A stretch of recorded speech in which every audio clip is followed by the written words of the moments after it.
আমার শ্বশুরবাড়িতে যখন আমার বাবুর 9 দিন হলো, সেদিনকে আমাদেরকে একটা অনুষ্ঠান করা হয়েছিল। সেটা হচ্ছে মাথায় জল বলে অনুষ্ঠান। এই অনুষ্ঠানে পান, তারপরে তেল, সিঁদুর, ধূপকাঠি, মিষ্টি এই সব কিছু নিয়ে একটা যেমন পুজো হয় সেই রকমভাবে আমার সোনা আর আমার সামনে রাখা হয়েছিল। আর একটা ঘটিতে জল রাখা হয়েছিল, যেই জলটা আমাদের মাথায় দেওয়া হবে। তো তারপর সোনাকে আমার কোলে দেওয়া হলো। ওকে বলা হলো যে আঁচল দিয়ে পুরো ঢেকে রাখতে। আমি আঁচল দিয়ে ঢাকতে গিয়ে, এই নিয়ম করতে গিয়ে একদম গরমে ঘেমে গেছি, জল হয়ে গেছি, তারপরে পুরো ঘাম পড়ছিল গা থেকে। যাই হোক, পাড়ার কাকিমা জেঠিমারা 5 জন এসেছিলো।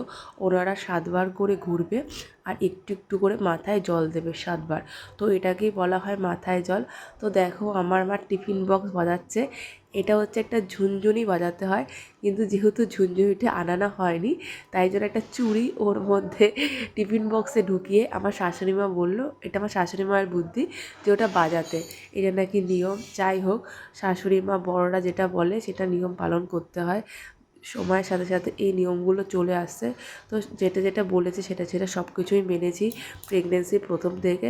শুধু বাইরে যাওয়াটা তো আটকানো যায়নি, যেহেতু ডিউটিতে যেতাম, তাই আমাকে বাইরে যেতেই হতো, যতই প্রেগনেন্সিতে শনিবার মঙ্গলবার থাক না কেন। এছাড়া আর যা যা নিয়ম বলেছিল সব কিছুই মেনেছি। যাই হোক, সবাই মিলে অনেক মজা করেছে এই নিয়মটা পালন করতে গিয়ে। এরপর আরও অনেকে এসেছিল, তারা তাদের সবার জন্য মিষ্টি এনেছে আমার বর। তো সবাইকে মিষ্টিমুখ করানো হবে, যেহেতু 9 দিন হয়ে গেছে। 9 দিনের পর আমাদের বাড়ির থেকে মিষ্টি দেওয়া হয়। আর আমি তো বাবার বাড়িতে আছি, শ্বশুর বাড়িতে আগেই মিষ্টি দেওয়া হয়ে গেছিলো, এবার বাবার বাড়িতে দেওয়া হবে। তারপর আমার সোনাকে সবার কোলে একটু একটু করে দেওয়া হলো। দেওয়ার পর সবাই ওকে আশীর্বাদ করলো। আশীর্বাদ করার পর এবার সবার মিষ্টি মুখের পালা। আমার বর বাটিতে করে মিষ্টি দিচ্ছে আর চামচ দিচ্ছে। সবাই মিষ্টি খাচ্ছে আর অনেক মজা করছে।